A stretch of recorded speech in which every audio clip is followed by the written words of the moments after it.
Eric Stokes, welcome to the studio. How's your day going today? My day going good. My day going good. Man. Well, welcome back to Green Bay. During the off season, you spent some time in Atlanta, back home. How was that? How was recovery? I know you had a couple injuries that we'll obviously talk about. It's been good though. Going back home, been nice being around family. Give me some good Southern food. Ain't pretty much ain't nothing like it. But rehab, everything been going good though. Touching on rehab, you and Christian Watson both went to UW-Madison at one point during this offseason. Could you just share what you were doing down there and how it helped you during this recovery process?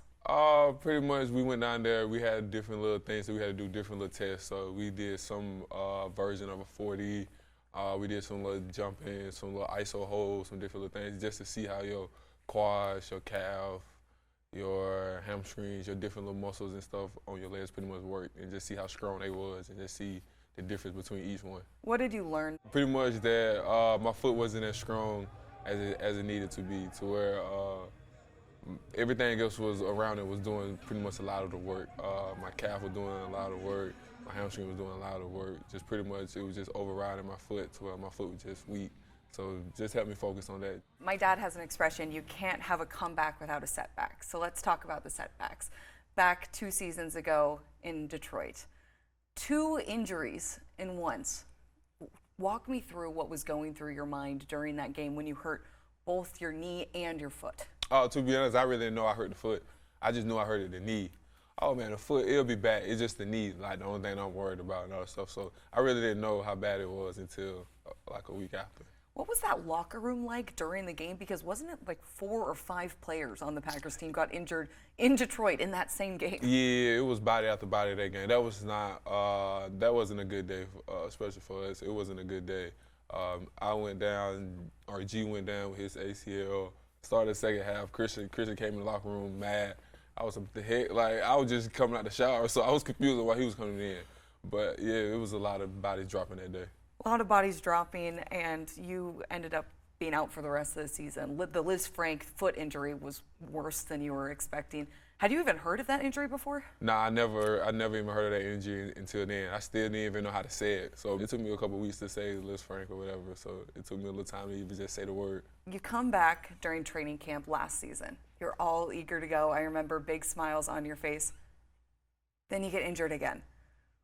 What's the difference between that first injury and the second injury when it comes to the mental load for you?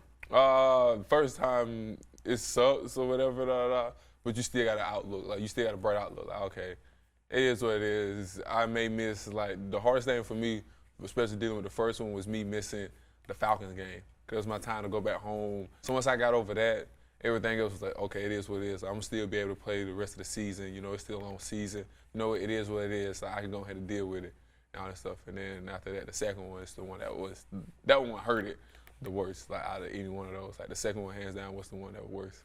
I remember Denver. You're coming back. You're back to play. Then what was it, 4 special teams plays before you got it? I mean, you're laughing right now, but Eric, what were you going through in that moment? Oh, it was terrible in that moment. I remember that vividly. I remember the play, I'm running down, Gunner, and then just some reason I felt that or whatever, and I knew instantly what it was. I knew off the rip what it was. Coming to the sideline, putting ice on it, just sitting down on the bench, sitting down on like the little cooler or whatever, and I'm just sitting there like, ain't no way. Like, ain't no way this is me. Like, I done got activated. This is my first game back. Like my first time doing warm-ups all over again. It was like every little thing, and it was just like, ain't no way. Like this is the way that we go do. So that one was tough. That was tough. What was going through your head in that moment? Because your face looked completely blank. Yeah, it was just more so shocked.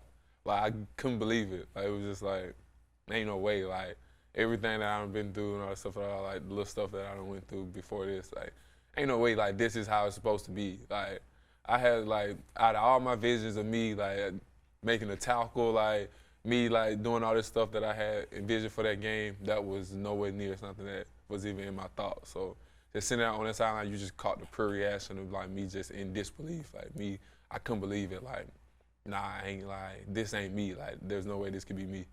Speaking about visualizing, you were a first-round pick when you got drafted out of college. I assume you probably had some idea of what your career would look like.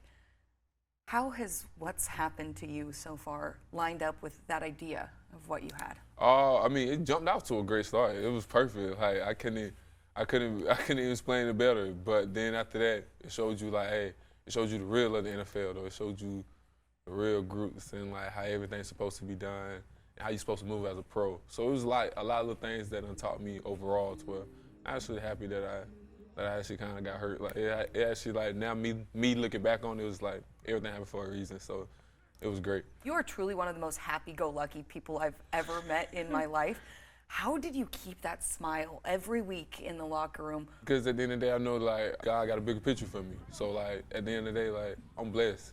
Like there's a lot of people that would love to be in that room or like just to be a Packer. So it's just like, man, it's a blessing. Like why would I hold my head or whatever? Like of course I'm gonna have my moods. I'm gonna be feeling some type of way. Like I'm gonna be mad or whatever. Like I'm human at the end of the day. So of course I'm gonna go through them feelings, but at the end of the day, man, I'm blessed. Like, I can't hold my head for too long. Like, I'm living a dream. Like, this is what little kids dreamed of and all that stuff. So why would I hold my head for that?